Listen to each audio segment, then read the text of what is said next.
አቃለው ብዙ ቃል ገብቼለታለሁ ከጎንህ ነኝ ምናምን ብዬ ቃል ገብቼለት ነበር። ግን ደግሞ በእኔ ቦታ ብትሆኑ እኔ ለማንም ሰው ክፉ የምመኝ አይነት ሰው አይደለሁም። ግን ደግሞ እኔ በእኔ ቦታ እኔ የደረሰብኝ ነገር ደርሶባችሁ እንድታዩት ምኞቴ ነው።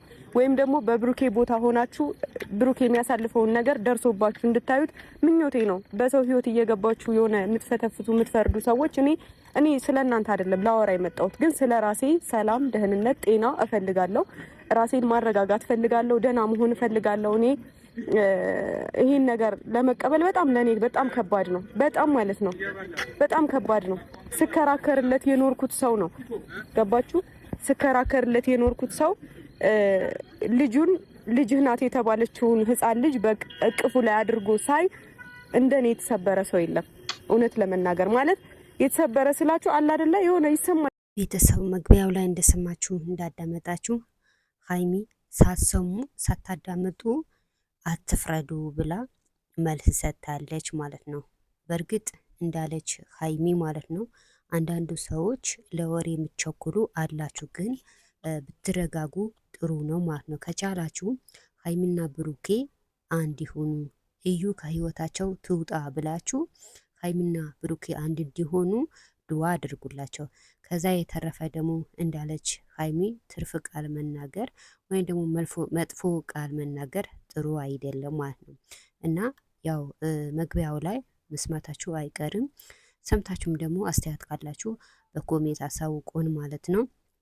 እና እኛ ሰዎች ደግሞ ያው ሀይሚና ብሩኬ እንዳይላዩ አንድ ሆኖ እንደ በፊት ደግሞ እንደሳቁ እንደዝናኑ እንዲመጡ ነው የምንፈልገው። እዩ ከህይወታቸው እንድትወጣ ነው የምንፈልገው እንጂ ሌላ ነገር ምንም አንፈልግም ማለት ነው። ከዛም አልፎ ደግሞ አንዳንድ ሰዎች ሀይሚን ብላለች፣ አንዳንዶቻችሁ መጥፎ ቃል የምትናገሩ አላችሁ፣ በእኔ የደረሰ በእናንተ ይድረስ ብላ ተናግራ። መቼም ሀይሚ ከዚህ በፊት እንደዚህ አይነት ቃል ተናግራ አታውቅም። ያው የተሰደባችሁ ሰዎች ነው ይሄን መልስ የተመለሰላችሁ ማለት ነው። ስለዚህ መጥፎ ቃል ባትናገሩ ጥሩ ነው። መጥፎ ቃል ብትናገሩም ደግሞ ማንም ይጨነቅላችሁም የለም። እና ሀይሚና ብሩኬ ደግሞ ይቀጥላሉ እንጂ መቼም አይለያዩም። እመኑኝ። በዚህ ሰሞኑ እዩ እየተገረፈች እየተመታች ከሁለቱንም ህይወት እንድትወጣ ትደረጋለች ማለት ነው።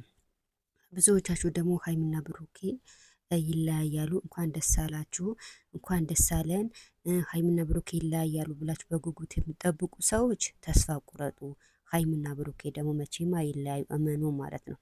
መቼም አይለያዩም እና እዩ ትወጣለች እንጂ መቼም ሀይሚ አትወጣም ማለት ነው። እና ቤተሰብ ላይክ ሰብስክራይብ ማድረጋችሁ